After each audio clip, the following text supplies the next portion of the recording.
Okay, welcome back to Jenson's Systematic Theology. We're going to take a look at the concept of promise. It is 4/3 of 2015. It's actually Good Friday. We're going to take a look at promise and how that doctrine of phronesis that we discussed in the previous lesson works in conjunction with the concept of promise. Now, the first moment is going to be the ideal promise of the gospel. There are three aspects of the doxa glory that he wants to bring out. The gospel promises inclusion in the triune community, that tri-mutual space of converse through our union with Christ. We are promised a concluding gift from the Father, and that is the gift of actually being included in his own eschatological life. We are taken up and included within the eschatological divine history. And that takes place through distension, which we said was an inward swelling or an opening up within God the Father himself to make room for creation and for created beings. And so he includes humanity within his own developing eschatological glory, his own history. We are taken up into the history of the divine. The Judaic faith already developed an eschatology before the church ever evolved, before the church ever emerged. They had their own concepts and signs.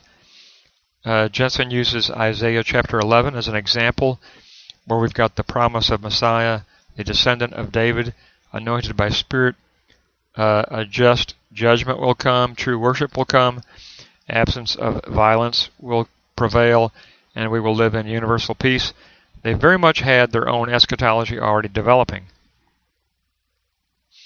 These signs, at the time, those signs were internalized by the Judaic nation that was being oppressed and suffering under military oppression, internal struggle, and a failing economy. And what Jenson wants us to understand is that that's really how promise always gets internalized, or better yet, that's always how promise gets incarnated. Promise always gets incarnated within our local history or our American national history. It always gets incarnated through interpretation. Someone within the ecclesiology has to take up a bold interpretation and bring it forward so that it becomes an incarnate working speech act. So he wants to emphasize this, that that promise becomes incarnate through interpretation. And in that way, we can participate in the eschatological future glory of the divine.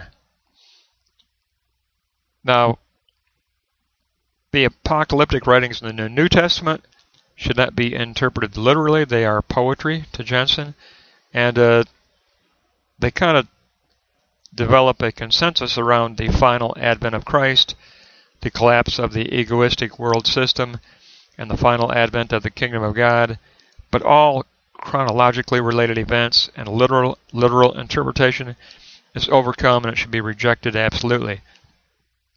The heart of New Testament eschatology is simply the fact that no other good thing is offered except the beyond of Jesus Christ, the person. That is the center of the eschatological hope for a believer, for a Christian believer. So how does this promise as an ideal become incarnate?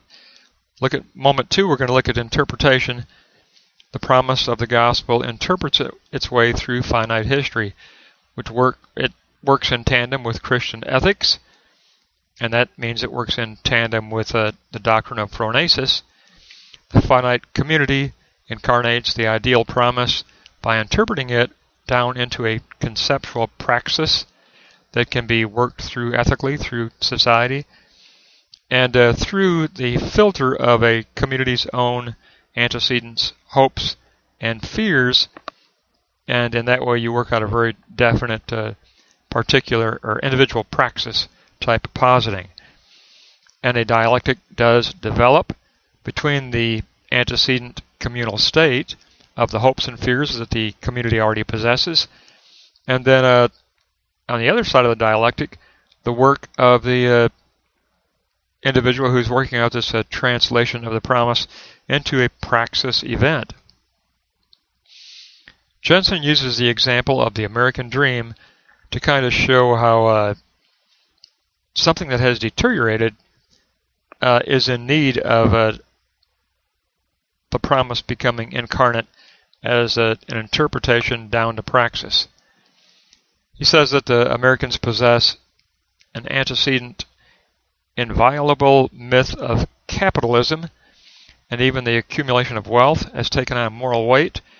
The danger is that this free market type of a mentality could assert itself as a good in its own right. And hope has been reduced in America to simply just gaining one's better life. It's all more or less materialistic. The fundamental sin for Americans is we need to guard against any encroachment by anyone or by government upon our coveted egoistic autonomy. So autonomous greed destroys true community. That's why we have this huge disparity of wealth in America. There is no community. It's been destroyed by this free market mentality that has created these false gods. The consequences of this degradation, he's got 5. A moral vacuum exists pretty much as our ethical substance within the American community today. The family, there's a dissolution of family. The spiritual dimension has been replaced by this new centeredness of making the ideal of capitalism your center. And there's an abandonment of significant mediating communities, such as art and religion. They are less of a priority in a society where free market becomes the idolized God and the center of a person's life. You lose out on aesthetics, you lose out on religion, you lose out on spirituality. And if you want to know if that's true, just check out your local university and see how many graduate degrees are offered in the liberal arts areas. Not very many. That area is diminishing in a very pronounced way. So Jenson goes on to say that basically in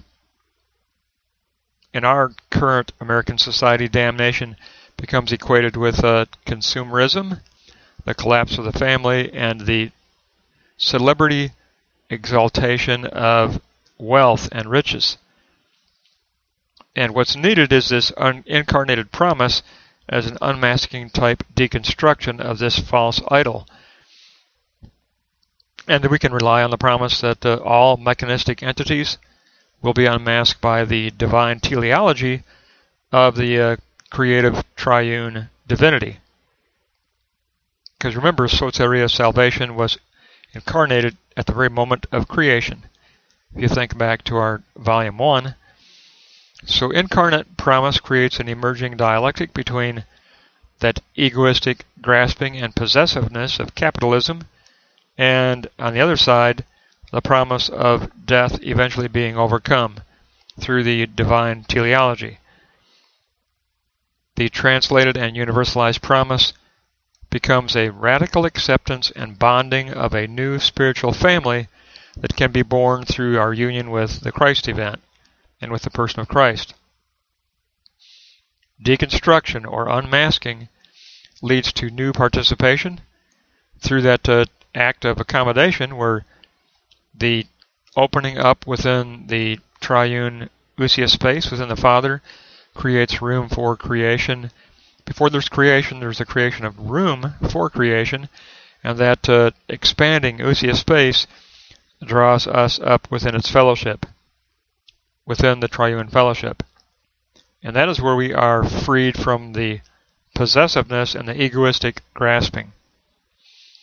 So now we'll take a look at the concept of fulfillment, which for Jenson is inclusion. So the third moment is fulfillment as inclusion. And he calls this the perichoretic inclusion in the trimutual converse. Like I just said, that trimutual space within the Father has been expanded to make room for creation, and that means it makes room for the dialogue and for the development of our frenetic stance, of intentionality, all within that trimutual space that has been opened up through distension, that inward expanding distension within the Father that allows us room to participate in the eschatological unfolding of God's glory and His kingdom of God.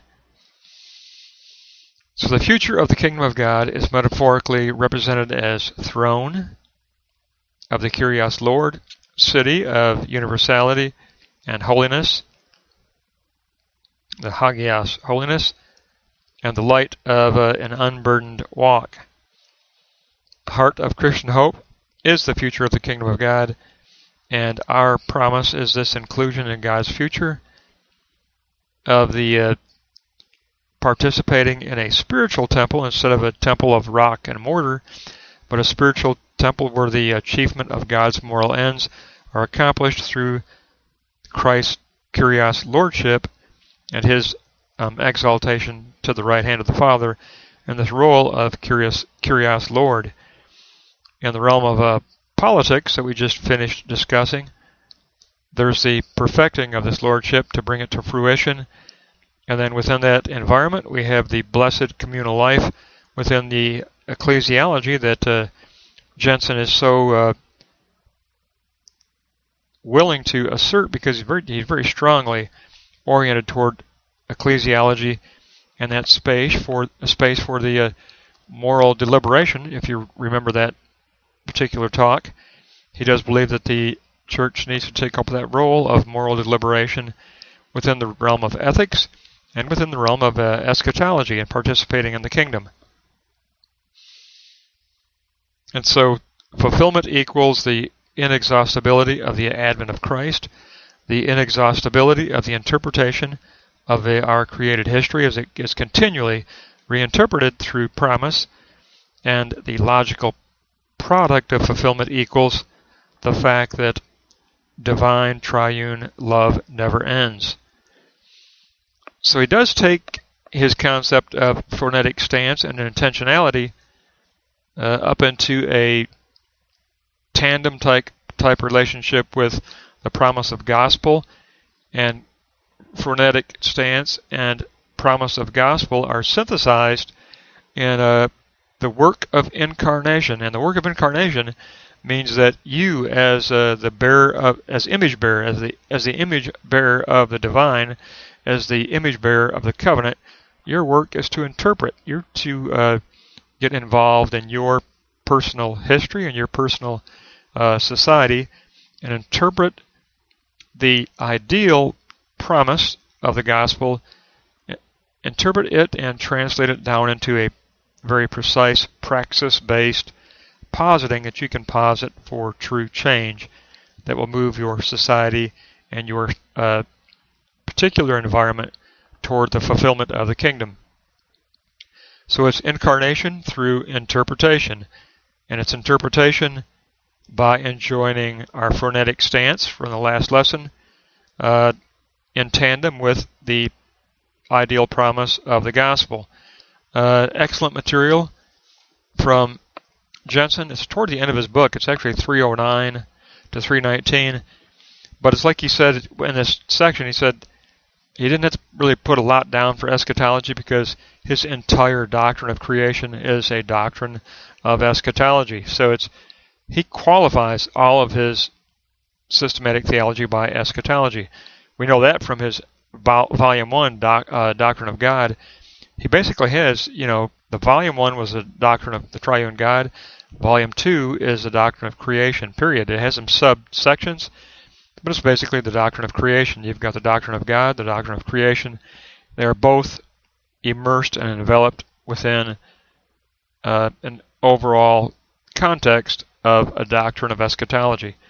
That'll wrap us up through page 319.